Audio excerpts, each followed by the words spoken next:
Hello, it's Mrs. McCullough here, and today we're going to start a new reading series. Today we're going to talk about how readers question and predict. And I have a song on our anchor chart because the song really helps you figure out how readers do this type of thinking. Listen to me sing it to you. Read, read, read the text, question while you go. Predict what will happen next, read on so you'll know. Hear that? That's the whole secret to making a prediction. That first you have to read the text, get all of those details, but you start to have some thoughts, some questions. What does this mean? Who was here? What are they going to do next? Why did that happen? You start to have some of those thoughts, but when you are having thoughts, what you're actually doing then is collecting a lot of details. And when you collect those details from the text and you have the thought where you're looking for patterns and relationships, poof, you have the prediction. You see this right here? That should look familiar. That's our inference silhouette. And you do the same type of thinking when you're trying to figure out what will happen next. But here is what you'll do with the prediction. You'll always read on a few more pages, read on a few more paragraphs so that you'll know whether your prediction really took place or not. Okay, so I want to try this out. I want to model it with a text that I have here. It's called Who Was Here? Discovering Wild Animal Tracks. And really, that's what our brain is going to be trying to do the whole time, is figuring out who was here. Now, the question's already given to us in this book, but sometimes readers they have questions as they read along. And so you can do this with any type of text. You can predict with any type of text, but I chose this one because I thought it would be really easy to show you what it looks like in a reader, okay? So here's the text, all right? So I'm going to read the text. That's what I'm going to do. The huge furry paws of an animal sank into the soft mud of the riverbank, leaving deep footprints with dagger-sharp claws. The beast lumbered on, a fish snared in its jaws. Okay, so I read the text. And what's the next part? Question while you go. Here's my question. Who was here? That's my question. Okay, so now I've got to predict what will happen next. And how do I do that? Clue plus clue plus clue. That's how we do it. So if I go back in to the story, then there are words and phrases that serve as those clues, as those details. And when I start putting them together, clue plus clue plus clue, it makes my brain think of something. Okay? So look at this. Look at this one. I pulled out some of the details.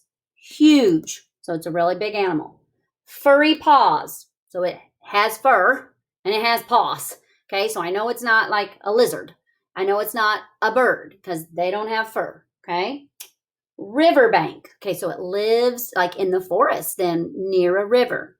So it likes to be near the water. Okay, so big, furry mammal with near the water.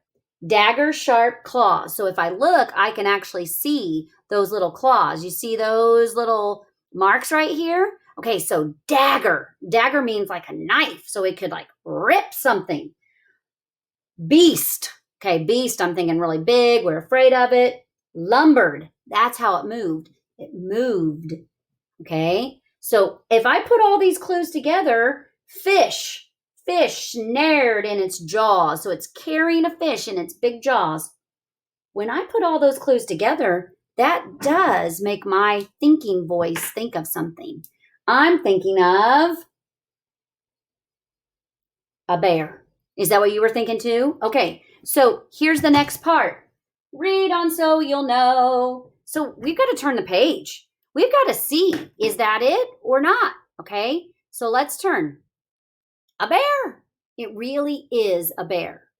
Now, when you read this on your own, you can read all of the other details that she tells you that really helps explain why all of these clues really match, because now she's going to give you all the science details behind it.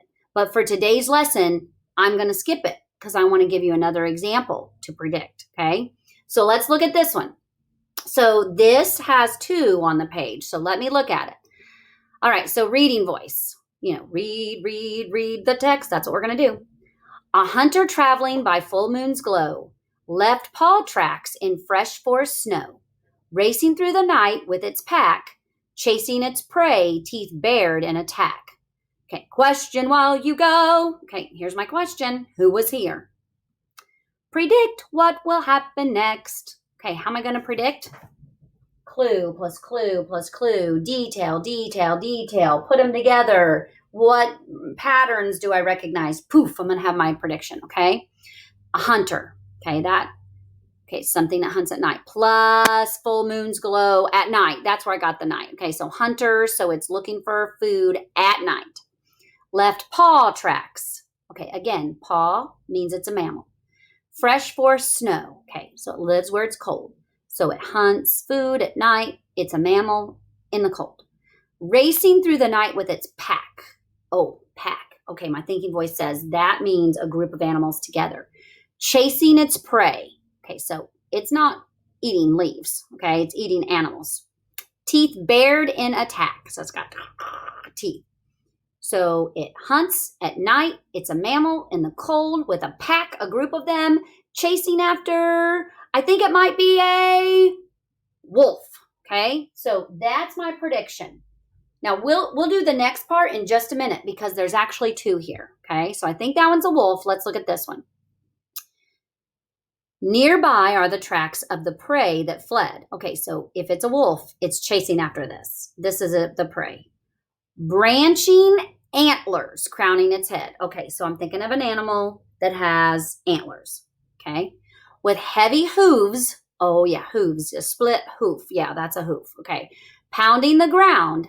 It escaped into the forest. So it also lives in the forest with barely a sound. Okay, so it must be running fast. If this is a wolf, it has to run fast, and it's got big antlers, and with its hooves, it goes in like without making any noise. So when I put clue plus clue plus clue together, then my thinking voice is thinking that it might be a deer. Okay, so that's my prediction. So a wolf and a deer. Here's the last part. Read on so you'll know. We got to read on, people. We got to see. Okay, so let's turn the page. A wolf. Okay, so, and it'll tell me more information about a wolf. And a moose. Okay, did I say it was a moose? No, I thought it was a deer. Now, here's the thing. Readers have to do something in that last step. You see this? Read on so you'll know. There's actually 2 things that they have to do here. They have to either confirm that, yes, this is what I thought it was. I thought it was a wolf, okay? Or they have to adjust. Nope, Miss McCullough, it wasn't a deer. It's actually a moose, okay? So the confirm is like, check, I was right. The adjust is, no, I wasn't. I'm going to rethink it. See this little like arrow here? Shoom, I'm going to rethink it. Okay, so now if I go back to this, I want you to remember that readers don't like have a party. Yeah, I had the right one when they see wolf. They're just like, okay, it is a wolf. And then they'll read a little bit more information about a wolf. At the same time, they don't have a pity party if they said the wrong thing. Oh, I thought it was a deer. Oh, did I do that? No, I was just like, oh, it's a moose. And then I can read a little bit more about a moose. So when you read on so you'll know, you're going to confirm, yep, that's what I predicted, or you're going to adjust. Those are the things that you're going to do, okay? So I want you to have a chance at this, okay? So let's look at it. I want you to try this. So this page, I'll be the reading voice, and you guys pay attention to the clues, okay? We're going to read the text. Ready? A long-toed jumper in the arid outback hopped through the dry brush and left this track. On strong legs it bounds about, while snug in its pouch, its baby peeks out. Oh, now see, sometimes what happens is we put all those clues together so quickly that you're already thinking you know what it is. Maybe that's true, okay? And so what I want you to realize is sometimes people call this making a guess. You could guess, but it's not like just guessing out of thin air. Oh, I think I'll pick that one. All right, it's not that kind of a guess. It's really an informed guess. It's really because you had all of these clues that you're able to guess what I think you're getting ready to say, okay? So what you have to know is guess is just a synonym for infer. That's what it is, okay? Because what you're really doing is you're collecting the details, remember, looking for patterns. You're inferring. When you're predicting, you're making another form of an inference. That's what you're doing.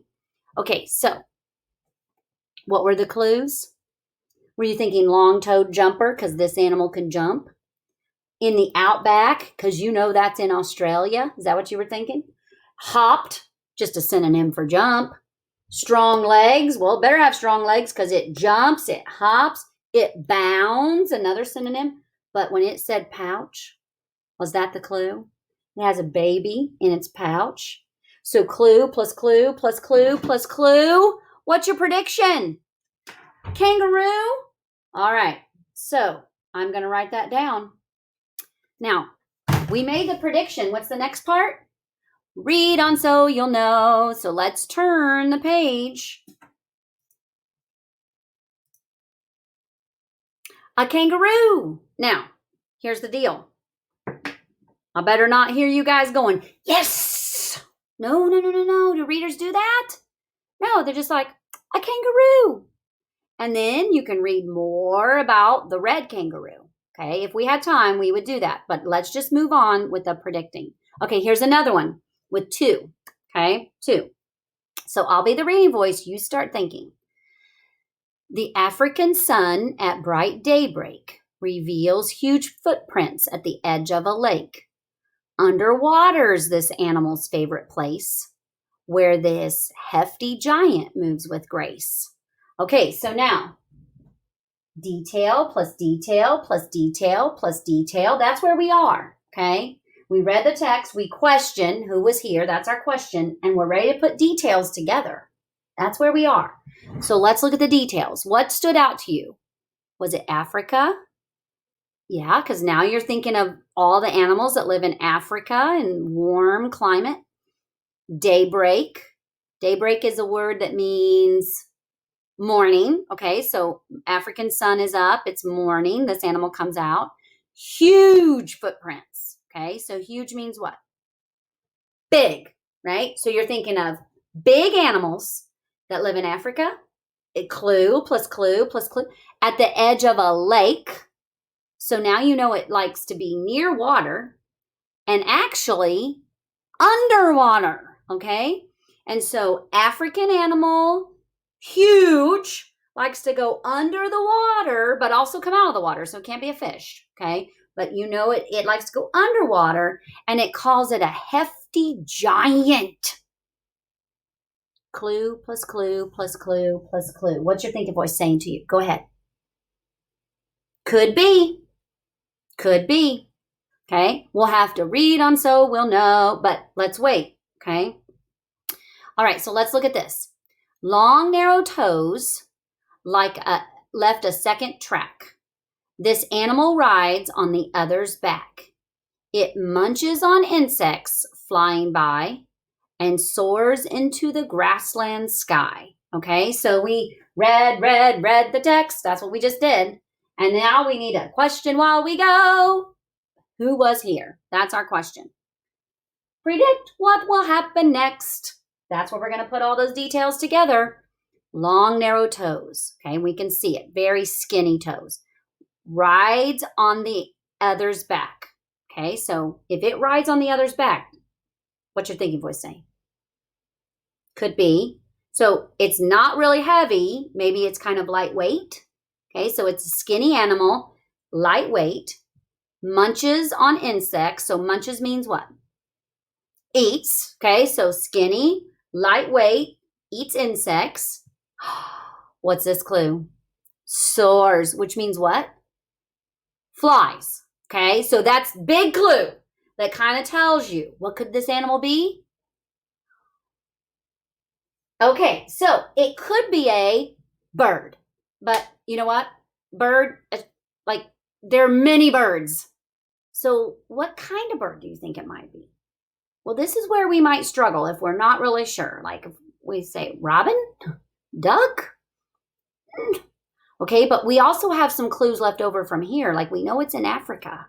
So let me help you out with this one. Could it be a heron? Maybe. It could be a heron. A heron has long, narrow toes, rides on back of something, maybe. Eats insects. It flies. Okay, could be. So what's our last step? Read on so we'll know. And we're going to confirm or we're going to adjust. Okay, so let's do it. Ready? Hippo. Now, are you having a party? Yeah, you're just like, oh, a hippo. Yeah, that's what we're going to do. And what's this? An egret or egret. Depends on how you say it. Okay. Does it say heron? Nope. So was my prediction right? Nope. So do I have a party, a pity party? No, I don't. I just say, oh, it's an egret. Let's find out more about the egret. And then I can read down here and find out a little bit more about the egret. And now I've just learned something, okay?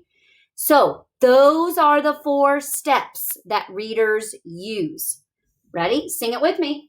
Read, read, read the text question while you go. Predict what will happen next. Read on so you'll know. That's what readers do when they're making predictions. Now, there's more to this story. I'm not going to turn any more pages because I want you to follow the 4 steps. I want you to read and question who was here. And then I want you to predict what will happen by putting clue plus clue plus clue plus clue together. And then I want you to read on so you'll know. And I want you to confirm whether you were right. We're not having a party. I better not see any of this. Yes. Okay, that's not what readers do. And I don't want you to be upset if you didn't predict the right thing. I don't want to see this. Okay, that's not what readers do. They just turn the page and they're like, oh, I didn't see that. Or, oh, that is what I thought. Or whatever. Okay. Now, here's the deal. This book is a little bit higher reading level for 2nd and 3rd grade. So this might be a fun one to actually do with someone older in your house. So find, mom, dad, grandma, aunt, big brother, even just somebody older in your house and say, will you be the reading voice? Will you read this to me? Because I've got some thinking to do. I've got to make some predictions. And then maybe you guys could even do it together and you could teach them the song. Read, read, read the text question while you go. Predict what will happen next. Read on so you'll know. And if you really like this, you can finish this book. And I've got another one for you. Guess what is growing inside this egg? And you can just use your reading voice, thinking voice to do the predicting with every single page in this book. That's what you would do if you were in Miss McCullough's class, but your teacher might have an even better idea.